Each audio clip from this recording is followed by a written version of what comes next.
घरावर सोलर बसवायचंय ते पण खात्रीशीर आणि खिशाला परवडणारं. वीज बिलाला कायमचा फुल स्टॉप आणि सौर ऊर्जेचा जास्तीत जास्त फायदा घ्या. दर्जेदार सोलर सिस्टीम योग्य दरात आणि विश्वासार्ह सेवेसाठी राजमाता जिजाऊ एंटरप्राइजेस. संपर्क 7219 5277 79 90 67 75 15 75. पत्रकारांनी सुद्धा पत्रकार हा तिसरा डोळा आहे समाजाचा. पण माणूस काय म्हणतो साधंच उदाहरण सांगतो. काल मी बसन ते रावजी बाबाचा अण्णाचा बाबा पुण्याने बसन तर तेव्हा मला मी भाजी मार्केट कारले लावले. कारले विकायला गेल्यानंतर माल संपत आला. मग बघत आयडिया घेतली घरी राहून काय करायचं.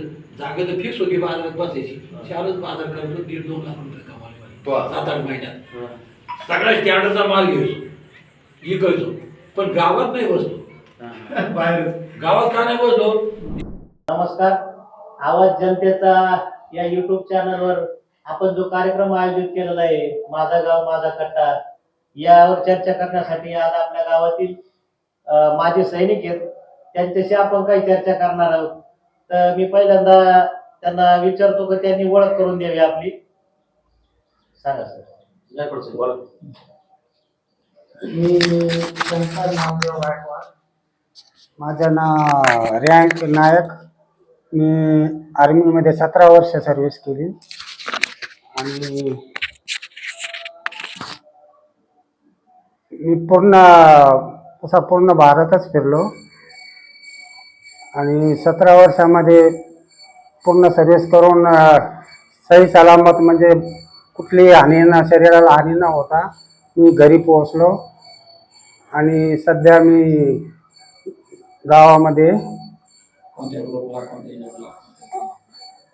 मी इलेक्ट्रिकल मेकॅनिकल इंजिनियर या कोर्समध्ये होतो. मी 17 वर्ष सर्व्हिस केली. तुम्ही सांगा तुमचा परिचय. परिचय सांगा, कार्यकाल सांगा आणि जबाबदारी सांगा. सर्वात पहिले सर्वांना नमस्कार, राम राम. मी मराठा लाईट इन्फंट्री 1976 फेब्रुवारीमध्ये एन्व्हायरमेंटमध्ये भरती झालो. टोटल 28 वर्ष सर्व्हिस केली आणि मी सुभेदार मेजर लास्टपर्यंत सर्व्हिस करून आर्मीमधील सर्व जबाबदारी आम्निशन, दारुगोळा, petrol, diesel, transport, MT जेशोज, senior जेशोज, company commander हे सर्व भूषून सेवानिवृत्त झालो. मेडिकल फिट म्हणून आणि सध्या शेती करीत आहे. सर्व व्यवस्थित आहे.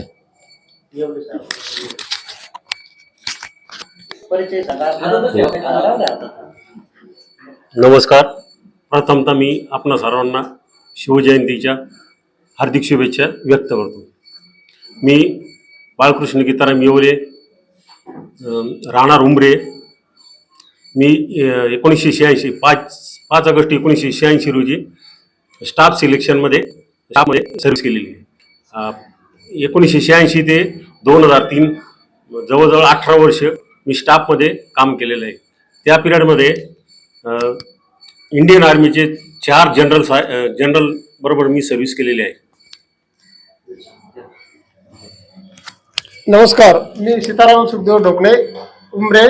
मी 1988 मध्ये कोरॉप सिग्नलमध्ये झालो आणि कोरॉप सिग्नलमध्ये 24 वर्ष सर्व्हिस करून त्यातले 4 वर्ष मी NSG मध्ये पण केली आहे आणि बाकी ऑल इंडिया माझी सर्व्हिस जवळजवळ JT सिव्हिल कोक्सेल या टेलिकम्युनिकेशनमध्ये ड्युटी केली मी व्यवस्थित. ठीक आहे. आता आम्हाला एक विचारायचं साहेब, आपण जे जगात भरती झालात किंवा त्यावेळेस काही सुविधा नव्हत्या त्यावेळेस काय काय अडचणी ज्यावेळेस भरतीच्या ज्या अडचणी येतो आजची परिस्थिती आणि त्या काळाची परिस्थिती आज समजा सगळ्या सोशल मीडिया आहे त्यावेळेस तुम्हाला त्या गोष्टी उपलब्ध नसताना तुम्ही कशा पद्धतीनं केलं ते थोडक्यात नवीन पिढीला सांगा. ते पहिल्या काळामध्ये सर्वप्रथम तर फौजीत जायला कोणी इच्छुक नव्हतं. पगार कमी होते आणि ज्या काही सुविधा होत्या जाण्याच्या येण्याच्या रेल्वेच्या या फार कमी होत्या. नंतर झेलम एक्सप्रेस सुरू झाली आणि पगार भरपूर असल्यावर मी भरती झालो 1976 साली जानेवारीमध्ये. त्या टायमाला आमचा बेसिक पगार ₹250 होता. ट्रेनिंग पूर्ण झाल्यानंतर इन्क्रीमेंट मध्ये ₹5 वाढायचे. ट्रेनिंग झाल्यानंतर ₹205 फिक्स पगार राहायचा. त्या तुलनेत आणि आजच्या पगारमध्ये भरपूर म्हणजे तफावत आहे. आणि महागाईचा जर रेट जर धरला तर पहिला स्वस्त काळ होता, आता सध्या महागाईच्या मानाने पगार वगैरे व्यवस्थित आहे. आपल्याला राष्ट्रपती पद कोणत्या कामानिमित्त मिळालं तेवढं सांगा. आम्ही सुभेदार मेजर शिवाजी कुंडलिक पठारे, 14 मराठा बटालियन, राष्ट्रपती जीवन रक्षा पदक. ज्या टायमाला मी टेक्निकल NCO मिलिटरी ट्रान्सपोर्ट मध्ये टेक्निकल नॉन कमिशनर ऑफिसर होतो 1984 साली. आणि त्यावेळेस मला ड्युटी मिळाली होती की जे पुराणे सामान घेऊन वर्कशॉपमध्ये ऑन पोस्ट घोरपडीवरून यायचं. घोरपडीवरील येत असताना मी ड्रायव्हर आणि वर्किंगसाठी 2 जवान होते. घोरपडीवरून आम्ही येत असताना 11 ऑगस्ट 1984 साली पावसाळ्याचे दिवस होते. मुळा मोठा नदी औंध गावामध्ये तिथून येत असल्यामुळे त्या नदीच्या काठावरचे जे अँगल होते त्याला झाडं वाहून येऊ नये म्हणून ते अँगल बाजूला काढून ठेवले होते. आणि पूल अरुंद असल्यामुळं एक साईडला ट्रॅफिक, दुसऱ्या साईडला ट्रॅफिक, दोन्ही साईडची ट्रॅफिक जाम होती. पोलीस ड्युटी तैनात होती. पोलीस वन साईड ट्रॅफिक सोडित होते. तर आमची गाडी एका साईडला होती. ज्या टायमाला आमची साईड ओपन झाली तर मी आमची गाडी मुळा रिव्हर क्रॉस करून शिवाजीनगर साईडला जात होती. त्या टायमाला आमच्या गाडी समोर मेंढ्याचा कळप आणि कळपाच्या पुढे एक कॉलेजची मुलगी सायकलवरून चालू होती. ती चालत असताना ती मेंढ्याचा कळप मध्ये आल्यामुळं ती मुली मेंढ्याकडे लक्ष गेला आणि मुलीचा पाय साईडला काढत सायकल उभा करण्यासाठी गेली. तर ती सायकल साईडला उभा करून साईड कट्ट्यावर पाय ठेवत असताना तिचा पाय साईडच्या कट्ट्यावर न पडता नदीच्या दिशेला पडला. त्या मुलीचा पाण्यात तोल गेला. ती मुलगी पाण्यात पडली. ती मी नाही बघितली, ती ड्रायव्हरने बघितली. कारण ड्रायव्हर तटस्थ लक्ष होता, माझा ट्रॅफिकवर लक्ष होतं. तर ड्रायव्हर मला सांगितलं, मेजर साहेब मुलगी पडली. मुलगी मला दिसली नाही, पण नंतर तिची सायकल पडली. सायकल पडल्यानंतर ती एक मुलगी गटारी खाऊन वर आली. तिचे केस मला दिसले. त्या क्षणी मी ऑन दी स्पॉट ऑन ड्रेसवर पायात पडाबूट मोठा असताना ताज्या गाडीवरून पाण्यात उडी टाकली. नदी तुडुंब होती. साईडला प्रेक्षक हजारोने दोन्ही बाजूला बघत होते. परंतु मी क्षणाचा विचार न करता डायरेक्ट त्या मुलीजवळ उडी मारली आणि डायरेक्ट तिचे केस धरले. केस धरून साईडला आणलं. जमिनीवर पाय टाकायला लागले. पाणी कमी असल्यामुळे साईडला मग मी त्याला दोन्ही हाताने घेऊन साईड लावलो. पोलिसाचा गवगवा, ट्रॅफिकचा गवगवा माझ्या समोर जमा झाला आणि नंतर पोलीस स्टेशनला मला घेऊन गेले. पोलीस स्टेशनला घेऊन गेल्यानंतर पुढे चौकशी इन्क्वायरी वगैरे झाले. पोलीस मला उलट अर्थाने तपासणी सुरू केली असता बाकी ट्रॅफिक लोकांनी त्या पोलिसांना समजून सांगितलं, मुली वाचली तुम्ही सैनिकाच्या का मागे लागला, सैनिकाला त्यांच्या ड्युटीवर जाऊ द्या. मी पुढच्या कामासाठी माझं वर्कशॉप मध्ये गेलो. तर मी पूर्ण ड्रेस तसाच वल्ला होता. तिथे गेल्यानंतर माझ्या कॅप्टन साहेबांनी विचारलं, ब्लडी तुम ड्रेस ढीला करके का भाग रहा है, बारिश में का खड़ा था. तर मी जास्त विचार नाही न बोलता माझ्या साईडच्या ड्रायव्हरने पूर्ण हकीकत सिनियरला सांगितलं. सिनियर कमांडरनी डायरेक्ट त्या कॅप्टन साहेबांनी माझ्या बटालियन कमांडरला सांगितलं. बटालियन कमांडरने क्षणाचा विचार न करता पोलीस स्टेशन, कमांड हेडक्वार्टर सर्वाला तैनात केलं. त्या क्षणी मला बोलून घेतलं, माझे फोटो काढले आणि पुढच्या कारवाईसाठी प्रोत्साहित केलं. आणि दुसऱ्या दिवशी पेपरला बातमी द्यायला सुरू झालं. त्यानंतर 1902 वर्षानंतर राष्ट्रपतींनी मला राष्ट्रपती जीवन रक्षा पदकनी सन्मानित केलं. गायकवाड साहेब, आता पठारे साहेबांनी राष्ट्रपती पुरस्कारासंदर्भात जे आपल्या डोळ्यासमोर क्षणचित्र उभे केले, ठराविक क्षणचित्र होते ते, तसा आपल्या आयुष्यातील आपल्या कार्यकालातील काही अनुभव आहे का? वर्कशॉप मधली गाडी अडवलेली किंवा गाडी काढलेली त्यामुळे मला बघा कॅमेरा माझे एवढं काही मला हे नाही आलं. फक्त मी कारगिल युद्धाच्या टायमाला आम्ही कारगिलच्या खालच्या साईडला होतो आम्ही, आणि त्या टायमाला मी रिटायरमेंटला येणार होतो, पण मला 2 महिने हे वाढवून सांगितलं की तुम्हाला आता जाता येणार नाही. कारगिल युद्धाच्या वेळेस तुम्ही ते फील्डवर होते का? हो, त्या टायमाला मी तिथं होतो. तेव्हा अनुभव सांगा आम्हाला. मग मी त्या टायमाला मी रिटायरमेंटला येणार होतो, बरं. पण रिटायरमेंटला ते कारगिल चालू झालं तर मग मला 2 महिने एक्सटेन्शन केलं, वाढवलं. मग मी ती लढाई संपल्यानंतर मग 2 महिन्यांनी मी रिटायरमेंट आलो. मी माजी सैनिक बाळकृष्ण गीताराम येवले. मी 1986 मध्ये मिलिटरीमध्ये सेवेमध्ये रुजू झालो आणि 2003 मध्ये अप्रॉक्सली 18 वर्ष स्टाफमध्ये सर्व्हिस केली. माझ्या जीवनामध्ये मी टीमवर्क, कुठले काम टीमवर्कने होतं हे अनुभवास आलं. मिलिटरीमध्ये कुठल्याही प्रकारचं काम हे टीमवर्कनेच केलं जातं आणि त्या टीमवर्कने कुठलंही काम केलं तर ते सक्सेस होतं. हेच मी माझ्या जीवनामध्ये राम सुखदेव. मी कोरॉप सिग्नलमध्ये 1988 मध्ये भरती झालो आणि 24 वर्षे सर्व्हिस करून मी 2012 मध्ये रिटायर झालो. तर मी सिग्नल कोरमध्ये टेक्निकल सगळे टेलिफोन वगैरे अँटेना लावणे किंवा जेवढे जिथे अँटेने मोठमोठे जे कम्युनिकेशन आहे, 2 व्हेकल असतात आमच्यामध्ये, रिले वगैरे, ते कम्युनिकेशन वगैरे ह्याच ड्युटी राहायचे आम्हाला. कारगिलच्या टायमाला बी आमची गाडी अमृतसरमध्ये तैनात होती.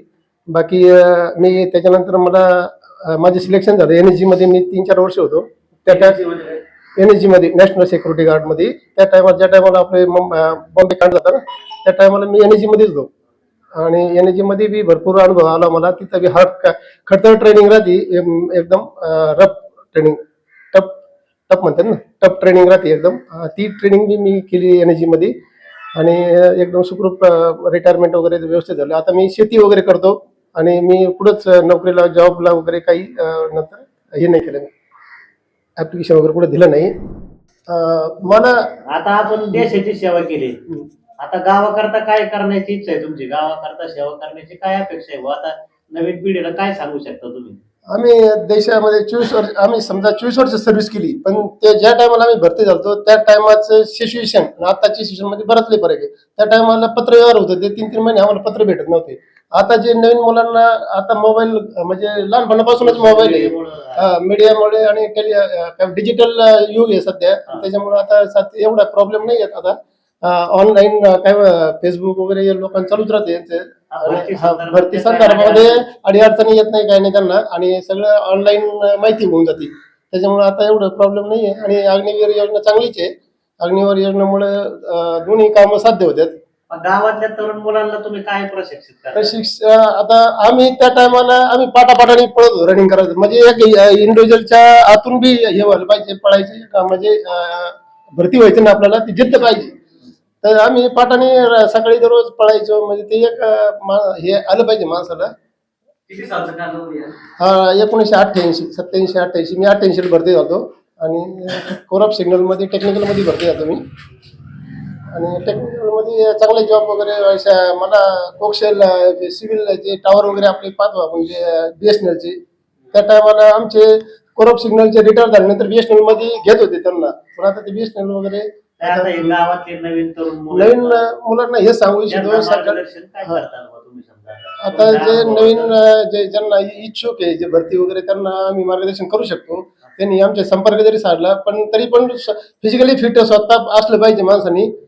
आणि आता स्पर्धा परीक्षा बी आहे, आणि डिजिटल टेक्निकल युग आहे आता, सगळं म्हणजे सगळं डिजिटल आहे. तुम्हाला सगळं माहिती फेसबुक याच्यावर सगळे भेटतात, भरती कुठे काय सगळं कळतं त्यांना. आम्हाला तरी वाटतं पण- तुम्ही आठवड्यातून एक दिवस द्यायचा, त्यात नवीन मुलांना समजा 1 तास 2 तास प्रशिक्षण द्यायचं, चालेल. अग्निवीरचा असो किंवा अनेक जे भरती येतं चालेल. त्या बाबतीत त्यांना मार्गदर्शन करा, करू आम्ही. विनामूल्य कराशिवाय. चालेल.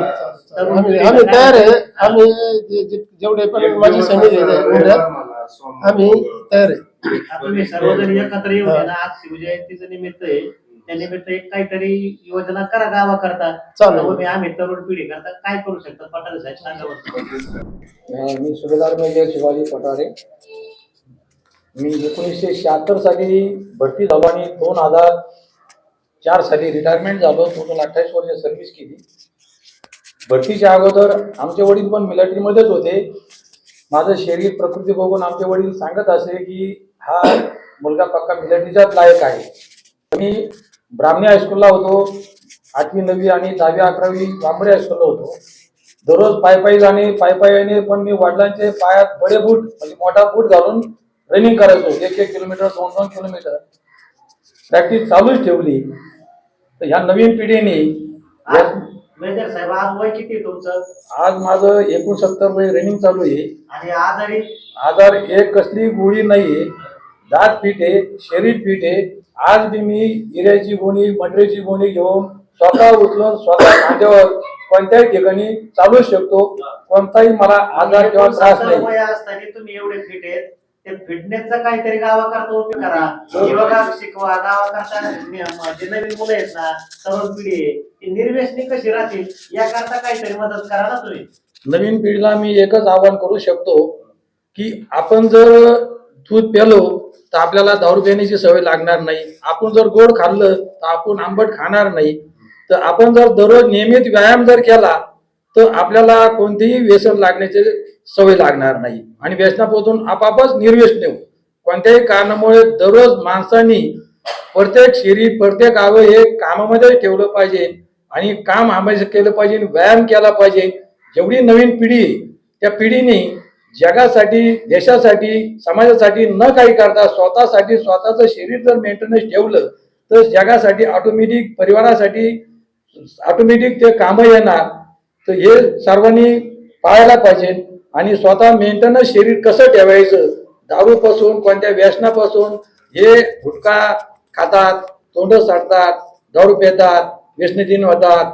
लहानपणीच मुलाच्या हातामध्ये ब्रश, लहानपणी त्यांना मोबाईल देणे. पूर्वीच्या काळामध्ये आता ढोकणे मेजरने सांगितलं की 1-1 वर्ष जेवणासाठी मिळत नव्हती, कोणतं व्यसन नव्हतं, दारू सिगरेट फ्री होतं. परंतु सिनियर जर दारू पैसे असेल तर ज्युनियरने तिथं कसं जायचं, एवढा धाक होता. आजच्या नवीन पिढीला कोण सिनियर कोण ज्युनियर, कोण मोठा आहे वयस्कर आहे याचा कसलाही अभिमान किंवा न बाळगता ते स्वतः सर्व आपण वर्चस्व समजतात आणि व्यसनाधीन होतात. या व्यसनापासून दूर व्हायला पाहिजे, तरच ते माणूस शरीर फिजिकल फिटनेस राहू शकतात. तर कोणत्या भरतीमध्ये, कोणत्या नोकरीमध्ये फिजिकल फिटनेस असेल तर तुम्हाला कोणत्याही क्षेत्रामध्ये प्रथम स्थान मिळू शकतं. एक शेवटचा प्रश्न आहे हा. ते तुम्ही खरं तर आमच्या उमरे गावासाठी आम्ही संपत्ती म्हणून तुमच्याकडे बघतो, एक अभिमानाची गोष्ट म्हणून तुमच्याकडे बघतो. आणि तुमचं जे आयुष्य जे आहे, जे सैन्यदलात गेले तुमचं, त्यात शिस्त, सेवा, समय सुचकता म्हणजे वेळेचं आपण जे पालन होतं तिथला तुमची ड्युटी आणि आज तुम्ही रिटायर झाल्यानंतर गावाकडे आला, त्याच्यात काय फरक वाटतो तुम्हाला? सर्वप्रथम एक सैनिक एक चिखलाचा गोळाच म्हणायला हरकत नाही.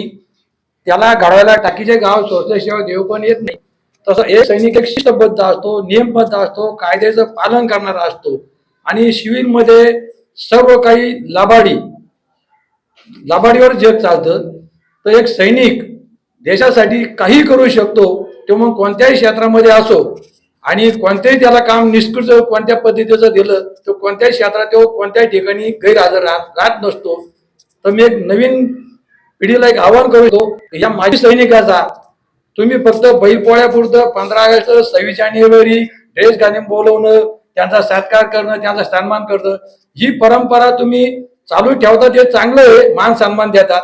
पण कमीत कमी त्यांनी देशासाठी समाजासाठी काय केलं याचे भान ठेवून त्यांच्याबरोबर तुम्ही वागणूक प्रतिक्रिया द्यायला पाहिजे. गावच्या विकासातही तुम्ही सहभाग का घेतले? आणि गावच्या विकासासाठी गावच्या लोकांनी, कार्यकर्त्यांनी, मेन कार्यकर्त्यांनी त्यांना सहभाग करून घ्यायला पाहिजे. कोणती मिटिंग असो किंवा कोणती सभा असो, कोणता तुमचा सप्ताह असो, कोणताही कार्यक्रम असो, हे कार्यकर्ते फक्त वरणीपुरते जवळ येतात आणि कोणत्याही क्षेत्रामध्ये दान दिलं तर मान आहे, दान नाही दिलं तर मान नाही.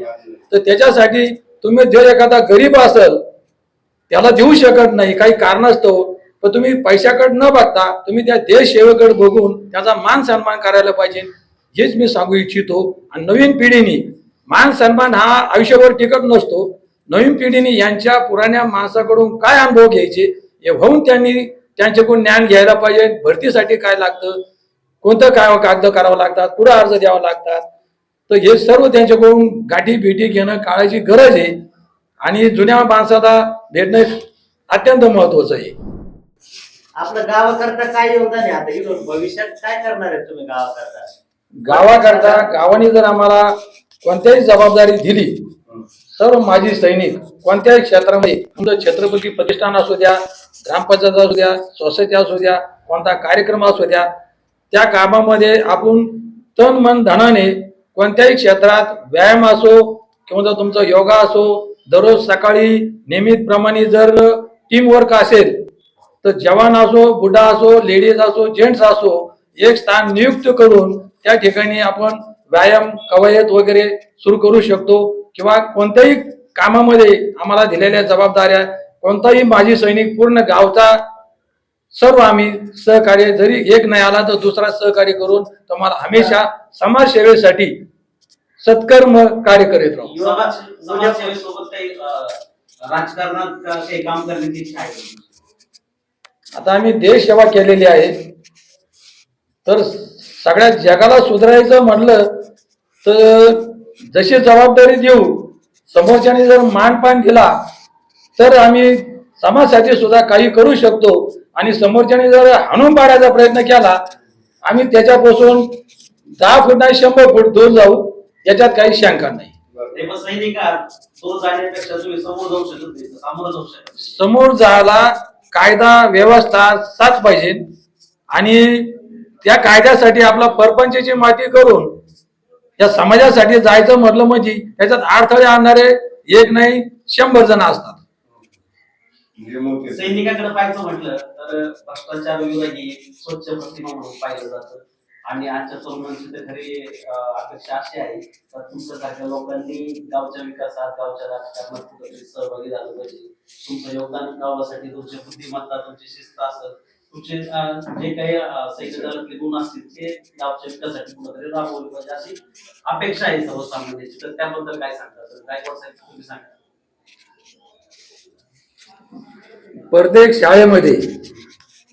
प्रत्येक शाळेमध्ये सैनिकाला बोलून त्यांच्याकडून काय ज्ञान घेता येईल, व्यायाम असो, मिलिटरीचं जनरल नॉलेज असो किंवा कोणत्याही क्षेत्रातले अनुभव असो, ऑपरेशन असो, लढाई असो किंवा अनेक तजुर्बे, तर त्या तजुर्ब्यातून त्यांनी कोणत्या मार्गदर्शन घ्यायचं तर हे शाळेने ठरवायला पाहिजे, समाजकर्त्यांनी ठरवायला पाहिजे आणि ते मार्गदर्शन करायला आम्ही सदैव तात्पर्य आहे.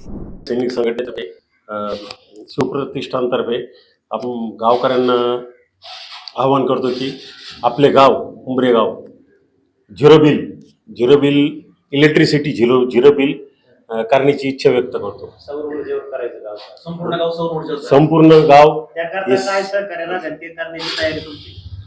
हो. आणि सौर ऊर्जेवर स्टार्टिंग आम्ही सर्व माजी सैनिक स्वतःपासून सुरुवात करू. या छत्रपती प्रतिष्ठानच्या मार्फत सांगू इच्छितो की आपल्या उमरे गावातील मारुती मंदिराच्या पटांगणात समोर तर उद्यापासून ज्यांना कोणी मतलब योगासाठी जो कोणी येण्यास इच्छुक आहे त्यांनी येऊ शकता. उद्यापासून आम्ही योगा चालू करू इथे उमरेमध्ये. योगा प्रशिक्षण देऊ आम्ही आणि आम्ही स्वतः शिकवू. आणि वर्गातल्या आलं पाहिजे, तरुणांनी आलं पाहिजे तसं नाही, योगामध्ये वय 60-70 वर्षापर्यंत कोणी बी चालेल, लेडीज जेंट्स वगैरे सर्वांनी या. हा? वेळ सकाळची 5:30 ते 6:30 1 तासभर आपण योगा घेऊ. सगळ्यांनी आपले खाली हात राहिला काहीतरी एक्सरसाइज सीट घेऊन यायचे. बाकी उद्यापासून चालू करू आपण. छत्रपती प्रतिष्ठान उमरे यांनी उमरे गावातील सर्व माजी सैनिक शंकर गायकवाड, सुभेदार major Shivaji Pathare, Balkrishna Yewale major, Sitaram Dhokane major, तसेच प्रगतील शेतकरी सुरेश जेवाळे पाटील आणि आमचे मार्गदर्शक छत्रपती प्रतिष्ठानचे विलासभाऊ ढोकणे, तसेच पत्रकार शेजोळ यांनी सर्वांनी आम्हाला बोलवलं, आमची प्रतिक्रिया व्यक्त केली. छत्रपती प्रतिष्ठानचे आम्ही जाहीर आभार मान्य करतो आणि छत्रपती शिवजयंतीचे निमित्ताने सर्वांना हार्दिक शुभेच्छा देतो. आवाज जनतेचा, लढा सर्वसामान्य जनतेच्या न्याय व हक्कांसाठी.